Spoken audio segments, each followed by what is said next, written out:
প্রিয় দর্শক, আসসালামু আলাইকুম। আমি এইসাম সুলতান মাহমুদ জিল্লু সান অ্যাডভাইস টেকের পক্ষ থেকে সকলকে স্বাগতম এবং আন্তরিক অভিনন্দন। আজ আমি এই ভিডিওতে কুইকবুক অনলাইনে ক্রেডিট পারচেস রিটার্ন কিভাবে রেকর্ড করা হয় তা উপস্থাপন করব। দৈনন্দিন ব্যবসায় আমরা কখনো কখনো ত্রুটি বা ভুল জিনিসপত্রের মতো সমস্যার কারণে ধারে ক্রয়কৃত পণ্য ফেরত দেই। সঠিক নগদ প্রবাহ ট্র্যাকিং এবং ইনভেন্টরি আপডেট নিশ্চিত করার জন্য কুইকবুকে রিটার্নগুলো সঠিকভাবে রেকর্ড করা অপরিহার্য। এই পর্বে আমি আপনাদেরকে কুইকবুক অনলাইন ব্যবহার করে ক্রেডিট পারচেস রিটার্ন রেকর্ড করার পদ্ধতিগুলি সম্পর্কে বলবো, যাতে আপনার আর্থিক রেকর্ডগুলো ক্লিন এবং আপ টু ডেট থাকে। প্রিয় দর্শক, আপনি যদি সহায়ক বলে মনে করেন তাহলে আরো কুইকবুকস টিউটোরিয়ালের জন্য আমাদের চ্যানেলে লাইক এবং সাবস্ক্রাইব করতে ভুলবেন না। চলুন শুরু করা যাক।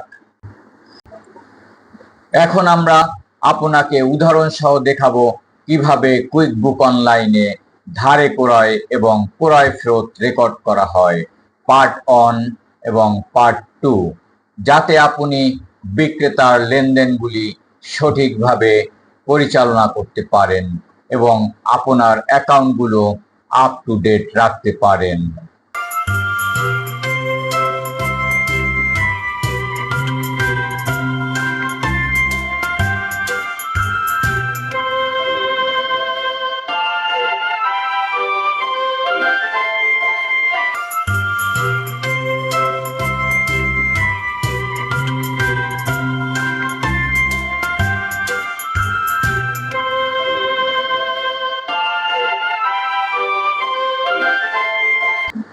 প্রথম ধাপে যদি এটি ইতিমধ্যে রেকর্ড করা না থাকে তাহলে আমরা মূল ক্রয়টি রেকর্ড করব, এবং যদি এটি ইতিমধ্যেই রেকর্ড করা থাকে তাহলে আমরা এটি এড়িয়ে যাব।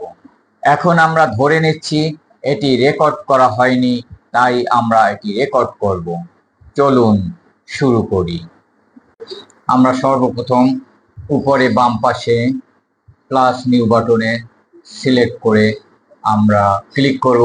এরপর সাপ্লায়ার কলামের বিল মেনুতে সিলেক্ট করে ক্লিক করব। বিল মেনু হেডারের আন্ডারে শূন্যস্থানগুলো পূরণ করব। এখানে সাপ্লায়ার অ্যাজ পার চালান আমরা মডার্ন ফার্নিচার লিমিটেড কপি করব। কপি করে এখানে আমরা পেস্ট করে দিব। এখানে যেহেতু ক্রিয়েট করা নাই সেহেতু অ্যাড নিউ দিয়ে ক্রিয়েট করতে হবে। এরপরে মেইলিং অ্যাড্রেসে আমরা চালান থেকে ইনভয়েস থেকে কপি করে এখানে পেস্ট করে দিব। টার্মস অ্যাজ পার চালান ইনভয়েস এখানে 30 ডেজ আছে, to be paid within 30 days আমরা সিলেক্ট করে দিব net 30। Billing date as per memo 10 hours আমরা সিলেক্ট করে দিব। ডিউ ডেট অটোমেটিক্যালি আসবে যেহেতু টার্মস 30 ডেজ সিলেক্ট করা আছে। এরপর বিল নাম্বার আমরা ইনভয়েস থেকে কপি করে আমরা এখানে পেস্ট করে দেব।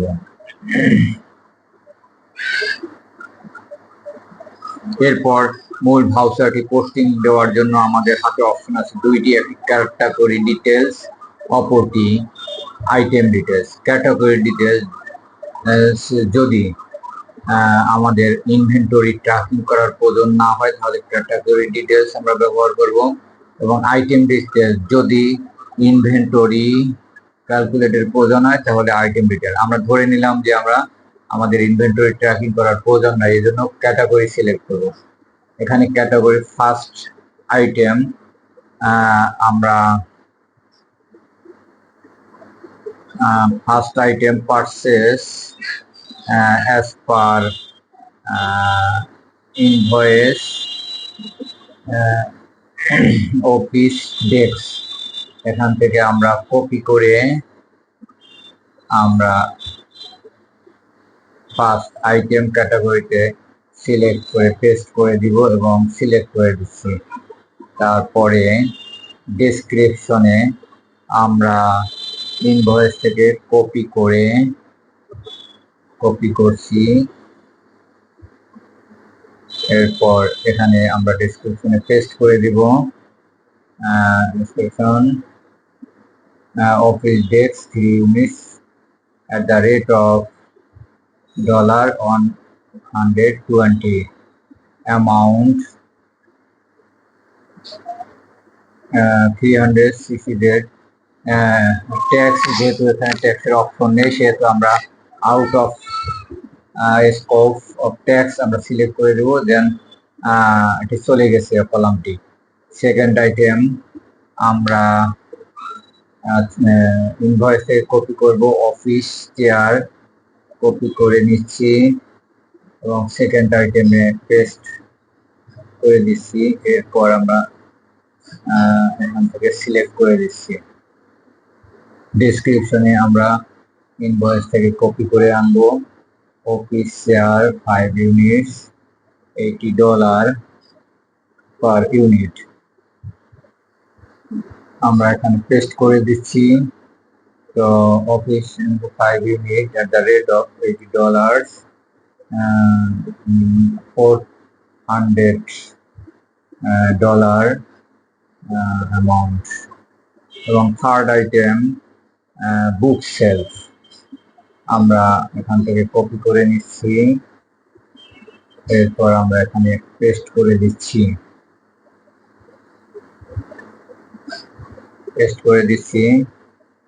এবং ডেসক্রিপশনে আমরা ইনভয়েস থেকে এখান থেকে কপি করে নেব, বুক self 2 units at the rate of $150, amount at the rate of $150, amount $300। এরপরে আমরা মেমোতে নোট লিখে দিব। আমরা লিখে দিচ্ছি purchased office furniture on credit, including 3 office desks, 5 office chair and 2 shelf books। Invoice নম্বর আমরা ইনভয়েস থেকে কপি করে নিচ্ছি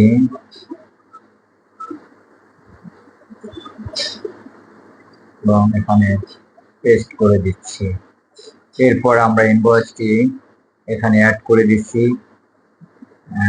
অ্যাড অ্যাটাচমেন্ট আমরা সিলেক্ট করে দেব। ইনভয়েসটি আমরা আপলোড করছি, অলরেডি আপলোডেড। এরপরে সেভ অ্যান্ড নিউ। এখন ভাউচারটি দেখার জন্য আমরা উপরে ডান পাশে ম্যাগনিফাইং গ্লাসে সিলেক্ট করে ক্লিক করব। এরপরে রিসেন্ট ট্রানজাকশনে আমরা ভাউচারটি দেখতে পারবো। এখান থেকে সিলেক্ট করে আমরা ক্লিক করব। ক্লিক করে আমরা ভাউচারটি অলরেডি দেখতে পাচ্ছি। এখন জার্নাল এন্ট্রি দেখার জন্য আমরা নিচের ডান পাশে মোর অপশনে সিলেক্ট করে ক্লিক করব। এরপরে ট্রানজাকশন জার্নালে আমরা সিলেক্ট করে ক্লিক করব। আমরা এখন জার্নাল এন্ট্রিটি আমরা দেখতে পাচ্ছি। তো অ্যাকাউন্টস পেয়াবল $1,060 credit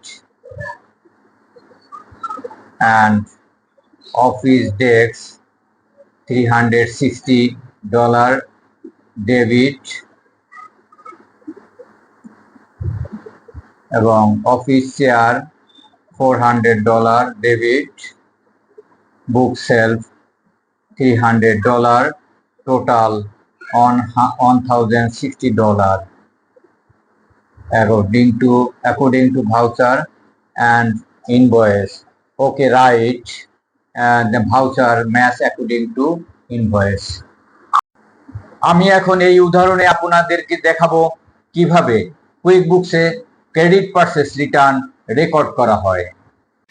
আমরা সর্বপ্রথম উপরে বাম পাশে প্লাস নিউ বাটন সিলেক্ট করব এবং ক্লিক করব। এরপরে সাপ্লায়ার মেনুতে সাপ্লায়ার ক্রেডিট অপশনে আমরা সিলেক্ট করে ক্লিক করব। এর পরবর্তীকালে সাপ্লায়ার ক্রেডিট হেডারের আন্ডারে শূন্যস্থানগুলো পূরণ করব। এখানে সাপ্লায়ার হলো modern furniture as per debit note, আমরা কপি করে দিচ্ছি, কপি করে আমরা এখানে পেস্ট করে দিচ্ছি। এরপর আমরা সিলেক্ট করে দিব, সিলেক্ট করে দিচ্ছি। এরপর মেইলিং অ্যাড্রেস আমরা ডেবিট নোট থেকে কপি করে আমরা মেইলিং অ্যাড্রেসে পেস্ট করে দিব। পেমেন্ট ডেট এখানে হলো 4 তারিখ, অগস্ট 14। তো আমরা এখানে 14 অগস্ট আমরা সিলেক্ট করে দিচ্ছি। Reference as per debit note আমরা এখানে কপি করে আমরা এখানে পেস্ট করে দিচ্ছি। এরপরে আমরা যে পণ্যগুলো ফেরত দেবো এখানে ক্যাটাগরি আইটেমে আমরা এখানে দিব as per debit note office chair আমরা ফেরত দিচ্ছি। ফার্স্ট আইটেম আমরা কপি করে দিচ্ছি এবং এখানে পেস্ট করে এবার সিলেক্ট করে দিব। তারপরে ডেসক্রিপশন আমরা কপি করে পেস্ট করে দিব। On office chair had broken আমরা কপি করে দিচ্ছি।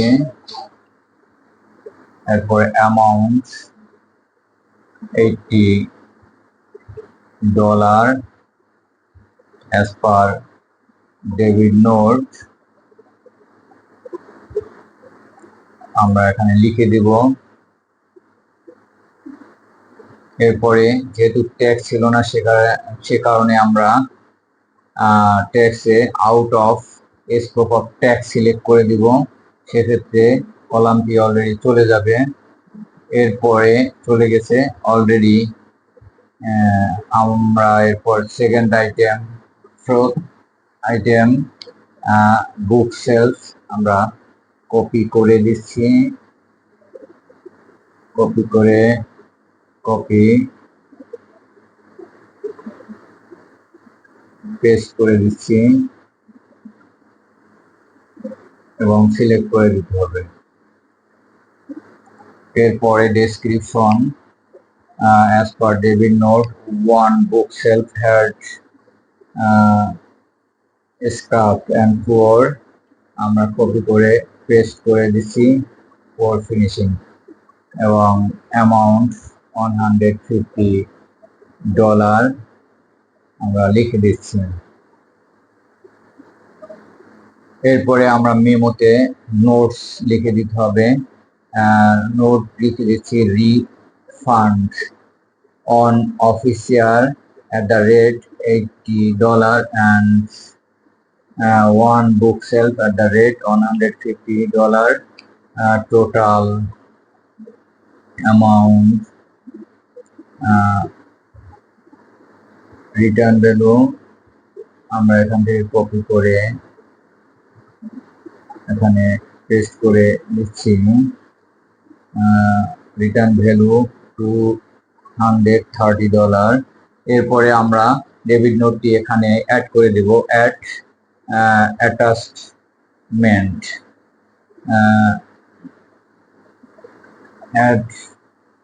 অ্যাটাচমেন্টে সিলেক্ট করে ক্লিক করব। এরপরে আমরা ডেবিট নোটটি সিলেক্ট করে ক্লিক করলেই আপলোড হয়ে যাবে।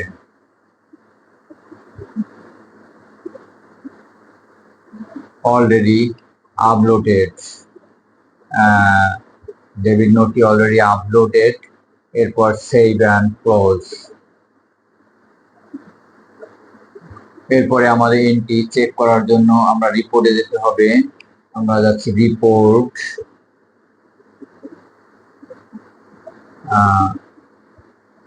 এরপর এখানে সার্চ করি অ্যাকাউন্টস পেয়াবল, অ্যাগেইন সামারি আমরা সিলেক্ট করে ক্লিক করি, রিপোর্টটি পাবো। এরপর রিপোর্টের এই যে রিপোর্টের ভিতরে দেখা যাচ্ছে মডার্ন ফার্নিচার, ফার্নিচার 1060 এবং রিফান্ড আমরা দিয়েছি 14 অগস্ট 230, কারেন্ট ডিউ $830 এবং আমাদের ভাউচারটি ম্যাচ করেছে as per debit note. Okay right, আমাদের ভাউচারটি ম্যাচ করেছে অ্যাজ পার ডেবিট নোট।